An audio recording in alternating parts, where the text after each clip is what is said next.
Concerning Him. An Emmaus podcast is a ministry of Emmaus Bible College. Concerning Him seeks to enrich Christians around the globe by educating and equipping them through various media.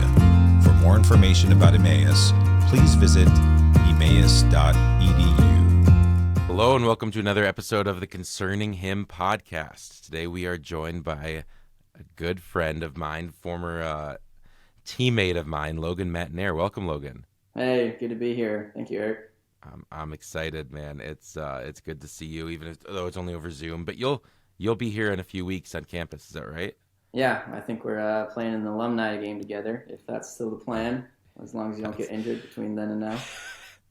You know, I'm out there on the field with those players every day, so injury is a high risk. Oh, that's right. Yeah, you're assistant coach still? Yeah, that's right. That's right.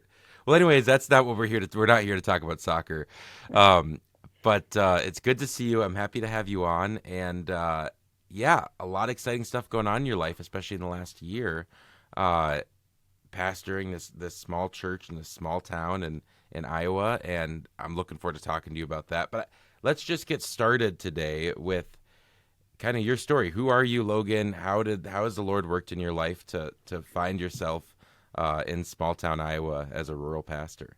Yeah, well, first off, I'm saved by grace, and a little bit of my kind of story of coming to faith is I grew up in a Christian family, but that was coming from kind of a Catholic background, and so more or less kind of figuring out what Christianity is, what going to church is, and growing up, I had a very self-righteous sort of personality. I didn't feel like Christ, like that I was good enough. I was good enough. I didn't need Christ. And that really, the Lord really convicted me of sin at kind of in high school or late grade school, kind of 8th grade, 9th grade, realizing that, yeah, I'm a sinner and that Christ did die for me. And I can just remember just a turning point in my life when I finally understood that Christ's grace was sufficient for me and that he died for me and my sins. And from that point on, it kind of set me on a trajectory of wanting to go into full-time ministry. And I realized that the Lord had gifted me with a love for people. At that time, it was a love for agriculture and kind of sustainable farming and a love for theology. And so I was like, what can I do that can combine all these three in some sort of career? And that's ultimately where we ended up meeting at Emmaus Bible College. 2014 or so is when I started going there. And I originally was planning just to go there for a year and do the 1-year Bible certificate and then go to a tech college, get some sort of sustainable farming, agriculture degree, and then head overseas and try and match these two of meeting people's physical needs, but also their deeper and more impactful spiritual needs.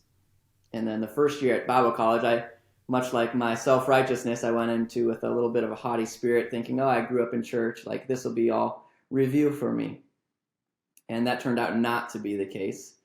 And it just blew my world of just studying the Bible in its historical context and just really made me really hungry. And so I was like, I got to go back for a second year. And then same thing happened at the close of that year. And I was like, well, I can squeeze in a bachelor's if I work hard and take summer classes. And so that's what I did. And during that third year, kind of my last year at Emmaus, I started doing a little more teaching at my church back in Wisconsin and doing Sunday school classes. And I really fell in love with just the process of how to make theology come alive for all ages and and I really felt like I needed more preparation in teaching, in understanding theology.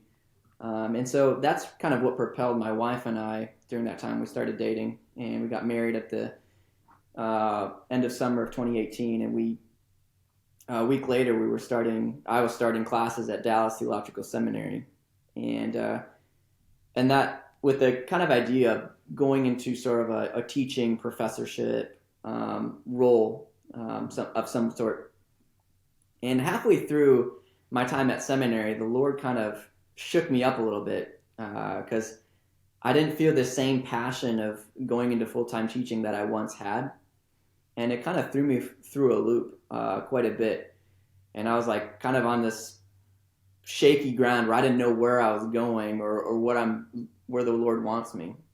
And during that time, we started having people over, hospitality, and just being just relational ministry, not only with our church, but also with students on campus and just with strangers that I meet at coffee shops. And the Lord began kind of revealing to me that I had some pastoral giftings of just shepherding and caring for others.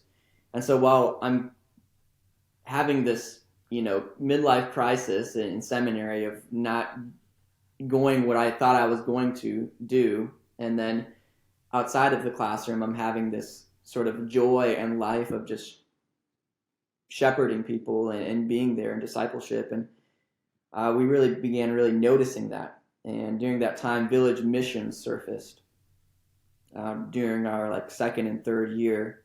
And Village Missions is an organization that specifically focuses on rural churches throughout America or throughout North America. And it specifically focuses on churches where they're on the verge of closing their doors. Kind of think of that church that you go through a small town and there's 300, 400 people. There's one church in the area. And those churches often struggle with trying to keep a pastor, not only financially, but also trying to have someone that has experience or theological education. And then also just it's a very isolating sort of circumstances for a lot of pastors, or seen as rural churches are seen as kind of a step to something bigger and better, maybe a larger congregation or something that's more influential, climbing up the pastoral, social ladder or economic ladder. And so what happens is there's a lot of turnover.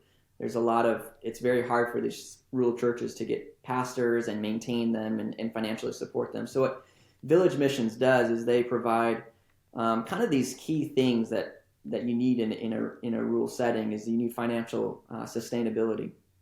So with my wife and I, Village Missions helps with our kind of salary, I guess you would say.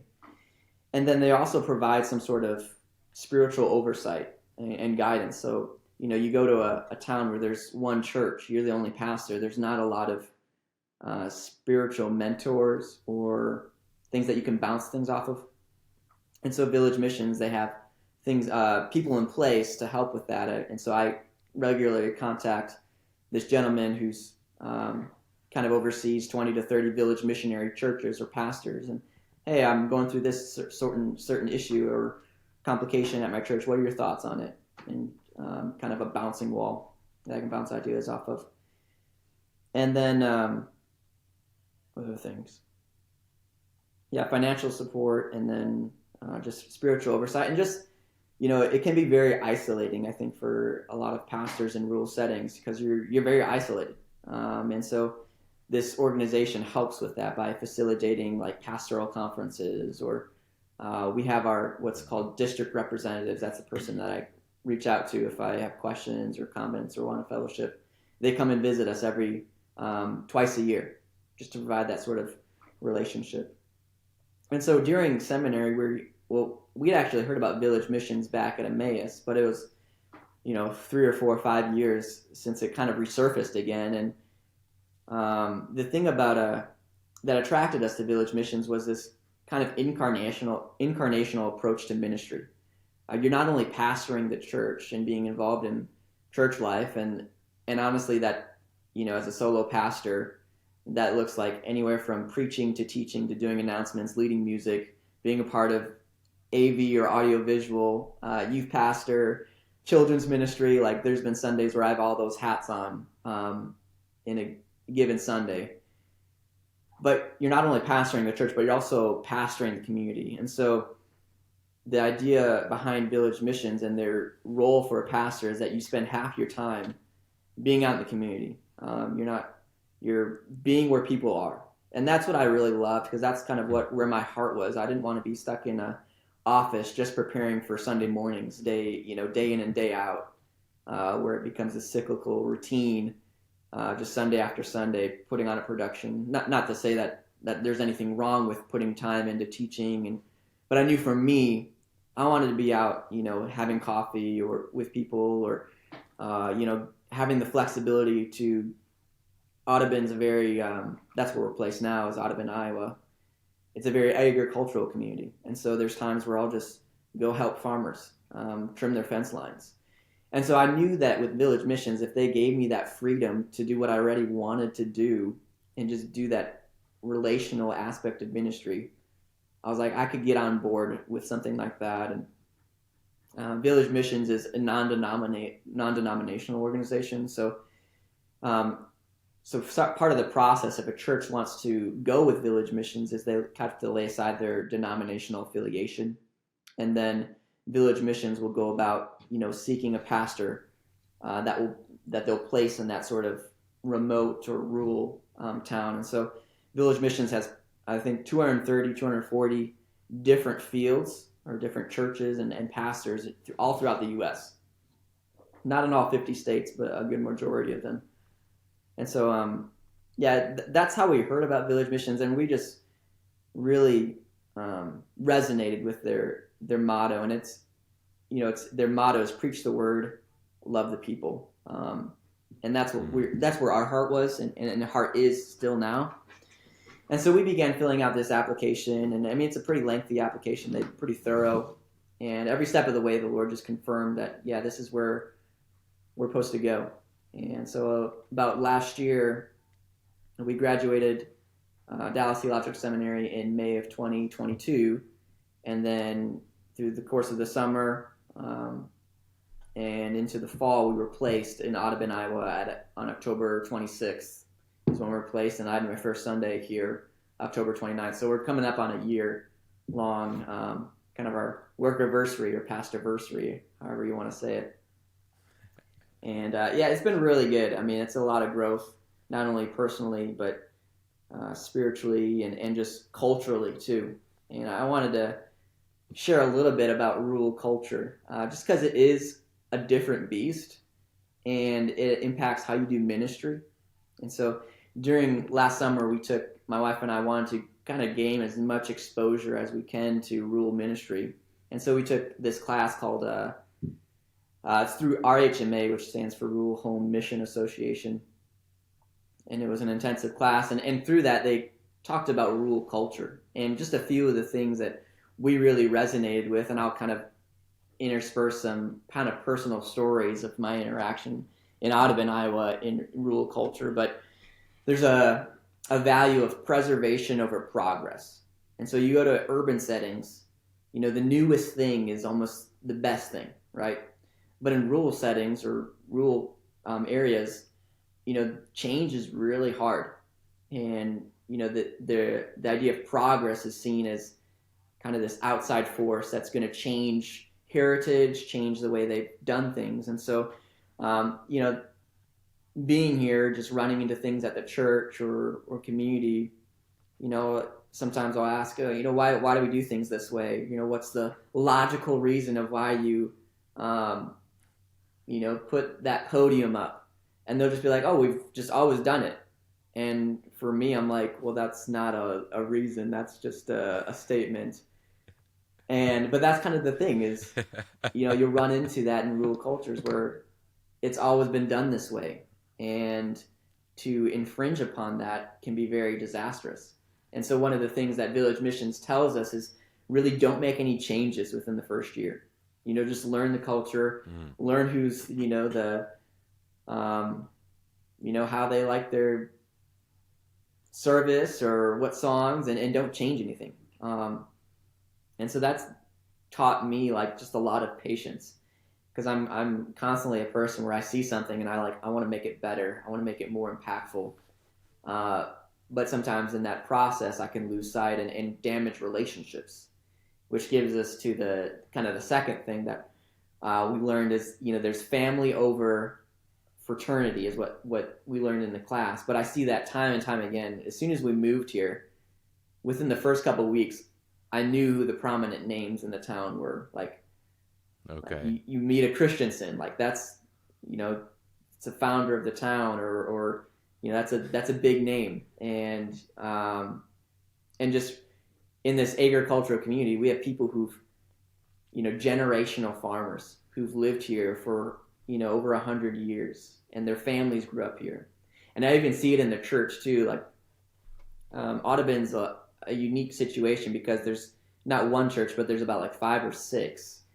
Typically, Village Missions wouldn't place a pastor in a town that already has a Bible-believing church, but they felt like it was deemed necessary in Audubon. But I'll run into people who, they'll like, why do you go to the Methodist church or the Lutheran church? And their first answer out of their mouth will be, well, my grandparents went here, or my parents went here. And that's sort of that family. That's the family heritage, not only at the church, but just in day-to-day life of, just this intricate connection to one's family. So much so that I think it can almost verge on the idea of idolatry. But it is interesting. And then another one is personality over professionalism. Like, no one's ever asked me, oh, what's your degree? Or, oh, what's your education? They don't care about that, really. I mean, I think they're thankful that I have some theological training, but they more want to know, are you personable? Are you relatable? Are you willing to get involved in this community? And and there's other ones too. I want to say one more of living in a rural culture. I've realized that stories are really important. I go to the local coffee shop here, and I just hear stories after stories of that's how they relate with one another.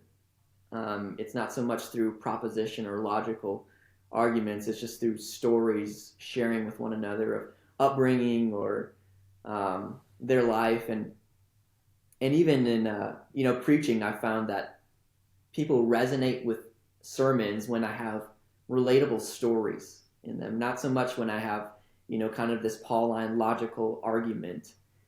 People relate with stories, and so that's something that's, I think, a little different than urban settings, or in rural settings there's more parable over proposition. And another thing that we found out while we were here, Audubon and kind of the towns surrounding it have a very big Danish kind of population. And I don't know really a whole lot about Danish heritage, but one thing I've realized is that people are not as like facially verbal. So like when I'm preaching, I'll tell a joke and people may think it's funny, but you won't see it on their faces. And so that took me a little while to get used to. Me. Yeah, because I'd be like, did I say something offensive? Like, why is no one laughing? But that, with the Danish culture, they're not so, I guess, emotional or facially expressive, but they may enjoy your presence, but you would never see it on their faces that they're enjoying your presence or your comment or joke. And so that took me a little while to get used to. I think I'm still getting used to it. Logan, I don't know if you remember when we were students at Emmaus, there was, and I don't remember who it was, a guest speaker in chapel, and he made a comment, and I don't remember anything else of the sermon, but he made a comment about, he said, man, I'm so glad places like Emmaus Bible College exist, training people who love the Word and who want to study the Word, and especially training men to preach. We really need preachers. And at the time, I was living in Dubuque, Iowa. I was going to Arbor Oaks Bible Chapel, and every Sunday I'd look around and I'd see all these Bible professors all around me at the church I was at.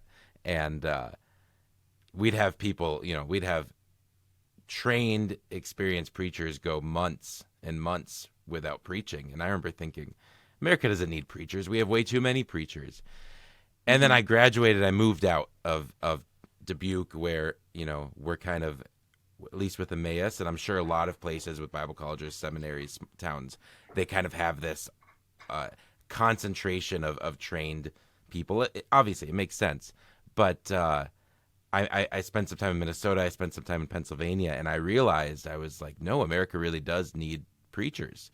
Like there are plenty of churches who don't have preachers. I met when I lived in Bedford, Pennsylvania for about 6 months, which is a small town in south central Pennsylvania. And I met a pastor there of a small Baptist church. Wonderful man. I just love him. And he said before he was hired on as the pastor, the church went a couple years where they just didn't have anybody preach. They didn't have a pastor and nobody preached. They'd just get together and do Bible study, and that was it.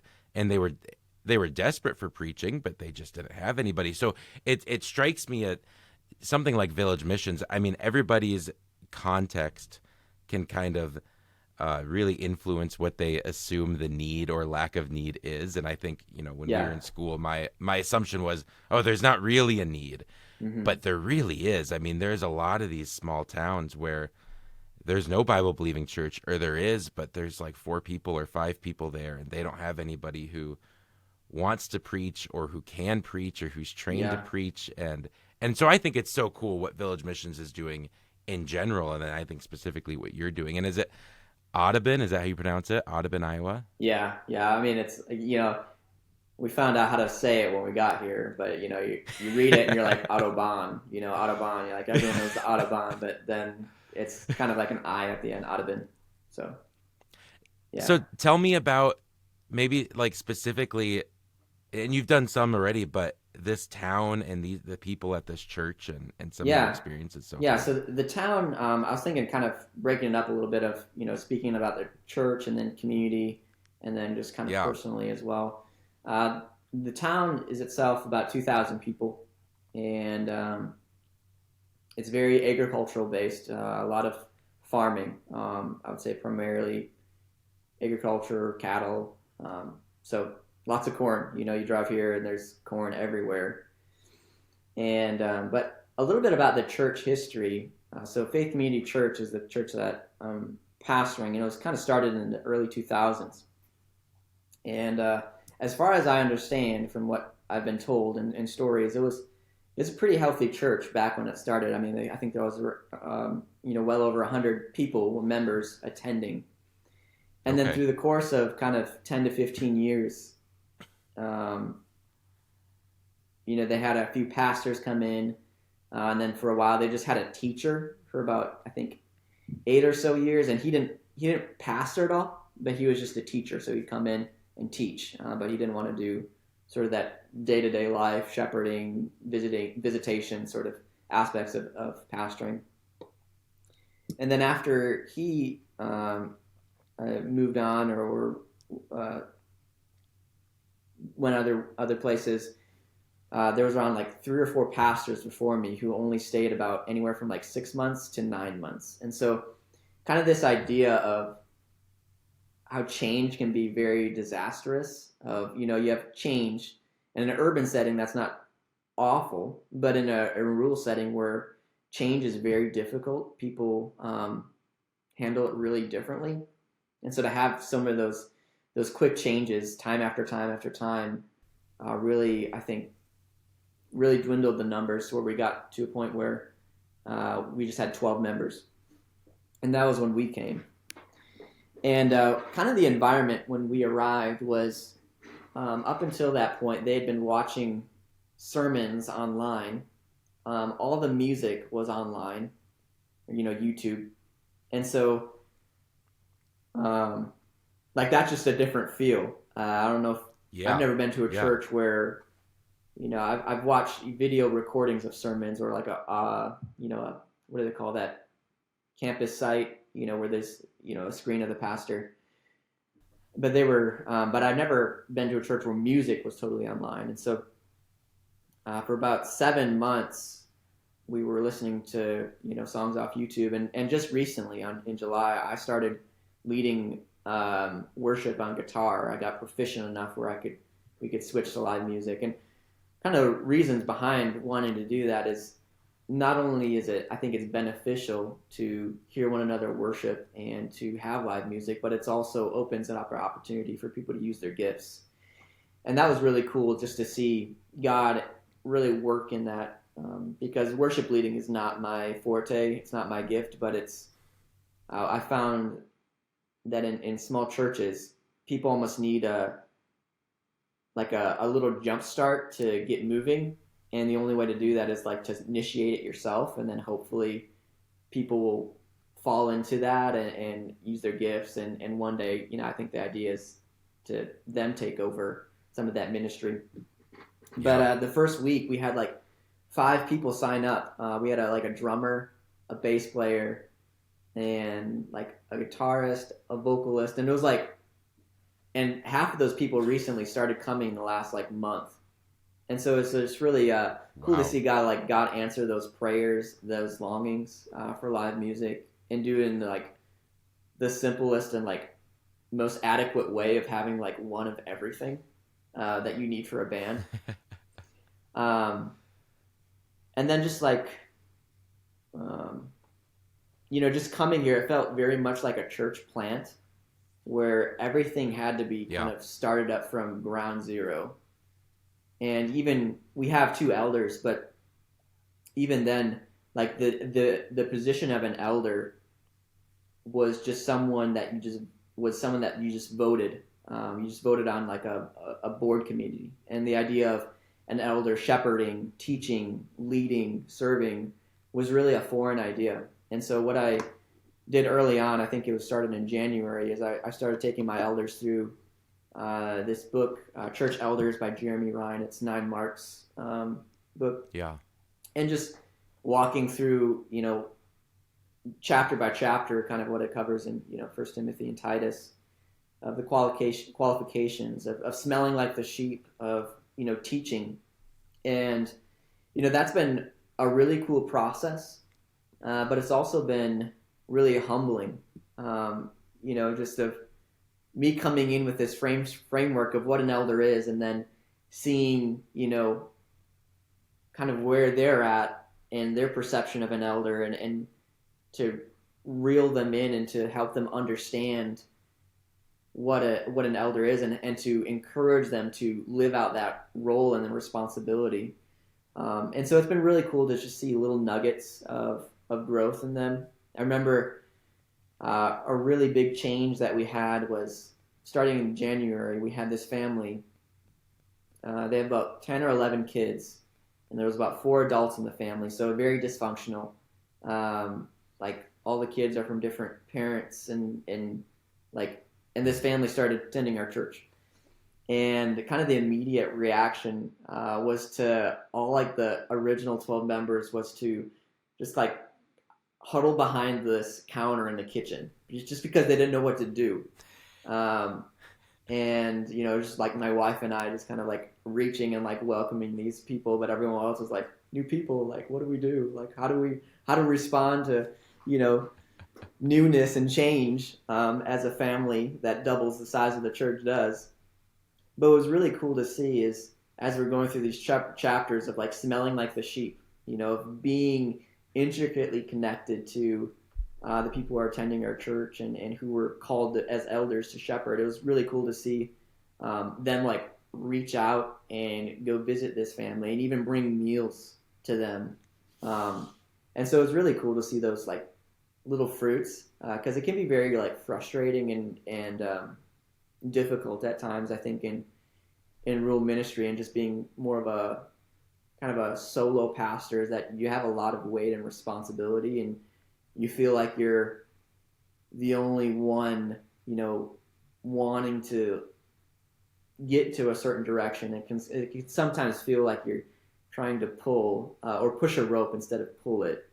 And but little nuggets like that has been really encouraging. I know with this family that started coming, that was largely unchurched, unchristian, and I remember one Sunday, the little gal, she's about 10 years old, and at that time we were going through the Gospel of Mark, and she picked up, I don't know if it was her Bible or one that was in the pew, and she's like, "Oh, Pastor Logan, where are we at today?" And I was like, "Oh, we'll be in the Gospel of Mark." And I then proceeded to show her, where to find the Gospel of Mark, and show her like the table of contents and how you can use that to find the book of the Bible. And I think a lot of times in rural ministry or just missionaries in general, people are always asking about, like how many baptisms, or how many people came to know the Lord this month or this year.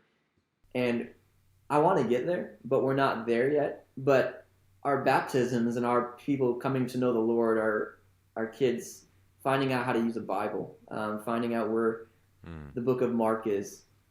And I think that's just part of the little joys in rural ministry that I get to experience and enjoy. And it's really satisfying, and it adds a lot of life to kind of the ministry and what we're doing, what God is doing here in many ways. But yeah, I don't know if you just want me to keep talking or follow up, and I feel like I'm talking quite a bit, but No, it's great. I'm yeah. loving it, Logan. I'm loving it. I'm curious. You talked a bit when you were kind of introducing the concept of village missions a few minutes ago about how your time is split 50-50, with 50% being like in the church and preparing sermons and that type of stuff, and the other 50% being more in the community, which I would imagine is probably a blend of in the community with people from the church and people not attending the church. I'll as I'm asking this question, I'm gonna tell you another story just because this guy that I met in Bedford, Pennsylvania is the pastor. It's funny. His first name was Deacon, so it's Pastor Deacon. Great guy. And the day my wife and I were moving away from Bedford, we were packing up the moving truck. My parents were there. Matt Tomlinson was there, and helping us pack up. And he swung by to say bye. And him and I had gotten pretty close, and we still text and email and stuff today. But he swung by to say hi, and he's like, "I'm sorry, I can't give you a hug. I'm not even gonna shake your hand." He just is in this truck. He's like, "I'm not gonna get out," and just the window rolled down. And I said, "What's up?" And he said, "Oh, I'm covered in manure."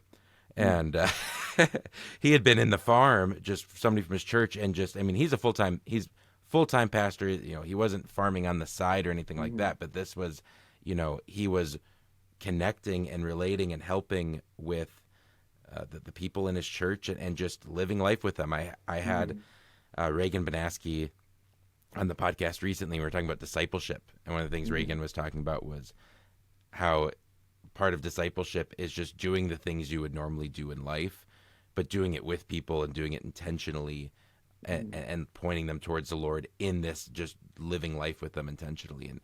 And so what strikes me about as being fascinating about this 50-50, and you're not just sitting at your desk studying and preparing the sermon, is it sounds like you would get tons of opportunities to do that in this community. Is that right? And just live life and do this practical discipleship. Yeah, and I can share a little bit about that. So when we first arrived here, well, first off, did you give him a hug or shake his hand at all? Or I didn't. No. I didn't. The manure scared you away, huh? Yeah. He lives up to his name, though, being a servant. He does. Amen. But yeah, when we first got here, kind of our goal was, you go into this new neighborhood or new town. The first thing we want to do is kind of just take bite sizes. And so we first wanted to get to know all our neighbors. And we got to do that in the first, I would say, month or so. And so I was just watching people's patterns. You see the same truck go by at this time. I'm like, oh, I wonder what they're up to. Or, if someone's raking leaves, I'll be like, oh, I'm going to go outside and rake leaves and see if they need a hand. And so from their mindset, it's like, oh, it's just coincidence. They're having to be outside at the same time. But from my viewpoint, it's like everything's intentional.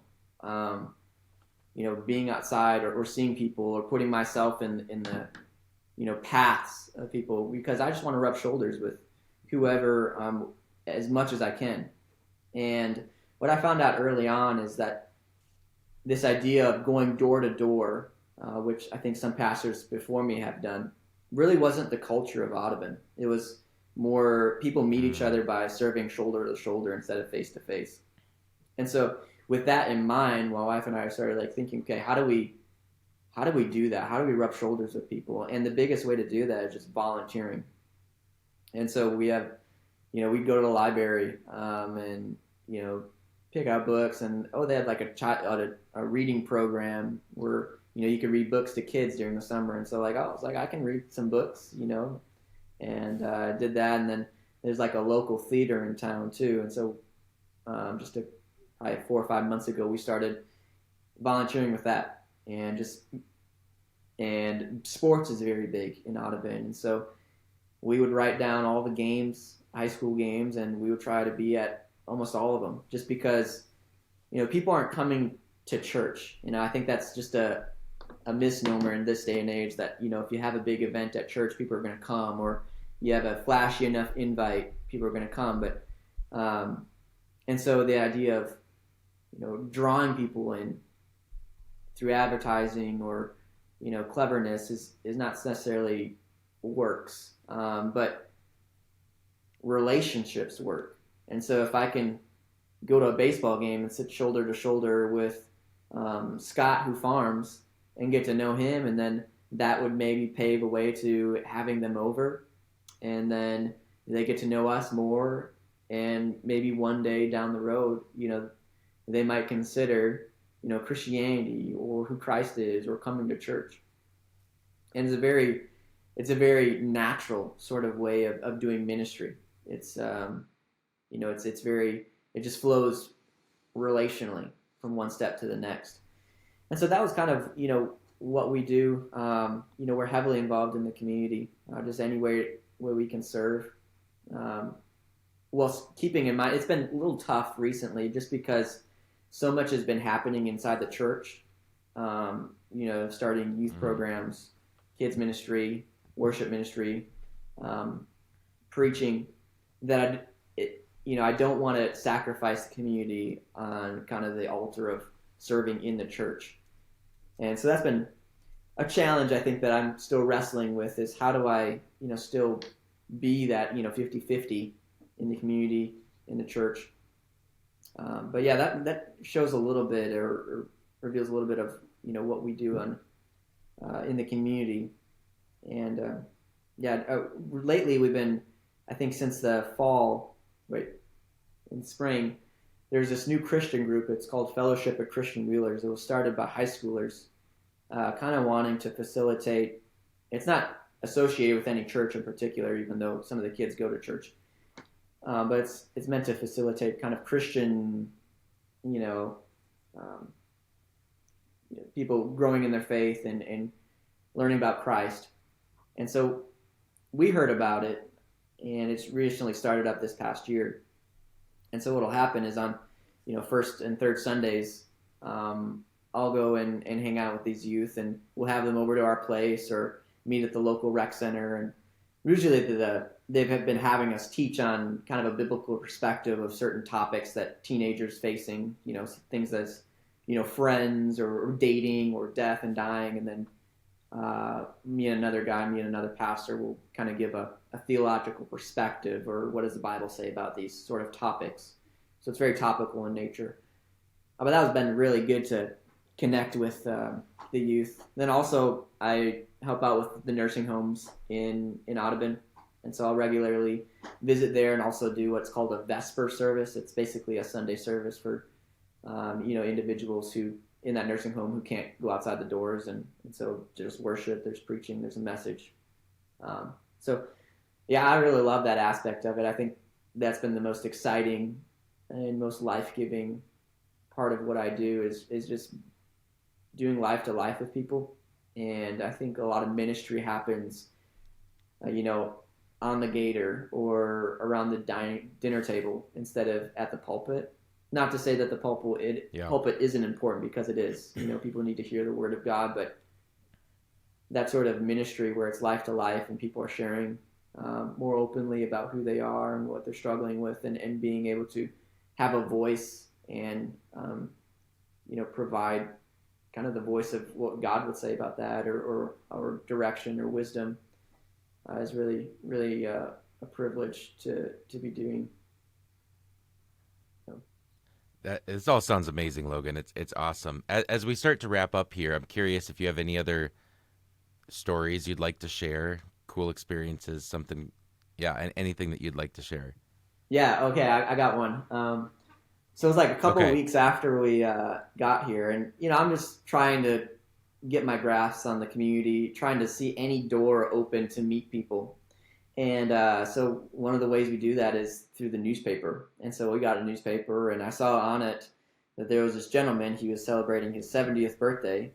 And I looked at the address because, you can mail the cards to the so-and-so address. And I was like, oh, this is like 3 or 4 doors down from us. And I was like, I'm just going to go over there and knock on the door and give him a birthday card.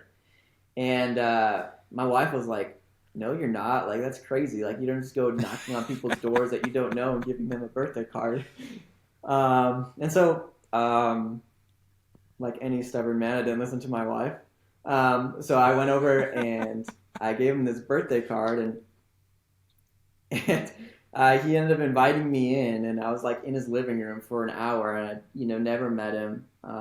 It turns out they're pretty ardent believers, and they're Christians, and it's been a really good relationship since we've met them, and he prays for us, for me every Sunday, and so it's really encouraging in that way of, I think, idea of stepping out in faith, but also being intentional, and so that was just a really funny story. It cracks me up when I think about it, and just how ironic, but also how God-driven and purposeful it was. It's only from God, and but yeah, I would say that's a pretty funny story. I can't think of much else besides that one, and probably time won't allow for much more. But I thought I'd share that one. That's pretty good. Well, I want to make it clear. I asked you to come on today, but I just quick pulled up. It looks like villagemissions.org. Is that right? If people want to learn more about the ministry and everything. Yeah, villagemissions.org. And then I see there's a give tab up there. And there's a give tab up there, it looks like, if people are interested in giving to the ministry. Do you have anything you'd like to kind of share about that at all? Yeah, and you can see, I think if you go to, I haven't been on the website recently, but you can find different missionaries and see where they're placed if you type in their name. And it's a really cool ministry and organization. We've loved it so far, and they've been really supportive of us, and they're doing a really good work.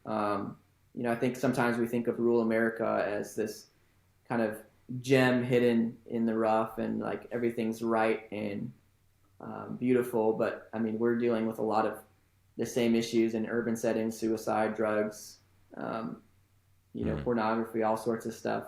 But oftentimes, rural settings don't have the resources to combat a lot of this stuff, and it can be a very dark place. And I would say it's a really cool ministry of what they're doing. They're reaching out to these often overlooked places and really seeing that, even if there's 200, 300 people, even if there's 100 people, those are people made in the image of God, and everyone should be exposed to great theological training or education or preaching, and have the ability to have a pastor. And really encouraged by what they're doing and making that possible for all these small towns throughout the U.S. that are often struggling and without pastors or teachers or someone to minister to them. So, wow. Well, we will be praying for Village Missions. We'll be praying for you. And like I said, if anybody listening is or watching is interested in this organization, this ministry, villagemissions.org, and you can check out the website there. Thank you very much, Logan, for coming on. Reach out to me if you'd like. You're more than welcome to include my contacts. I may have some more stories to share. That sounds great. Great. Hey, well, thank you, Erik. Appreciate it. Well, thanks for coming on. Good to see you, Logan. Thank you for listening to Concerning Him, an Emmaus podcast. Ministries like Concerning Him are possible because of the generous contributions from our partners around the world. For more information about partnering with us, please visit emmaus.edu/partner.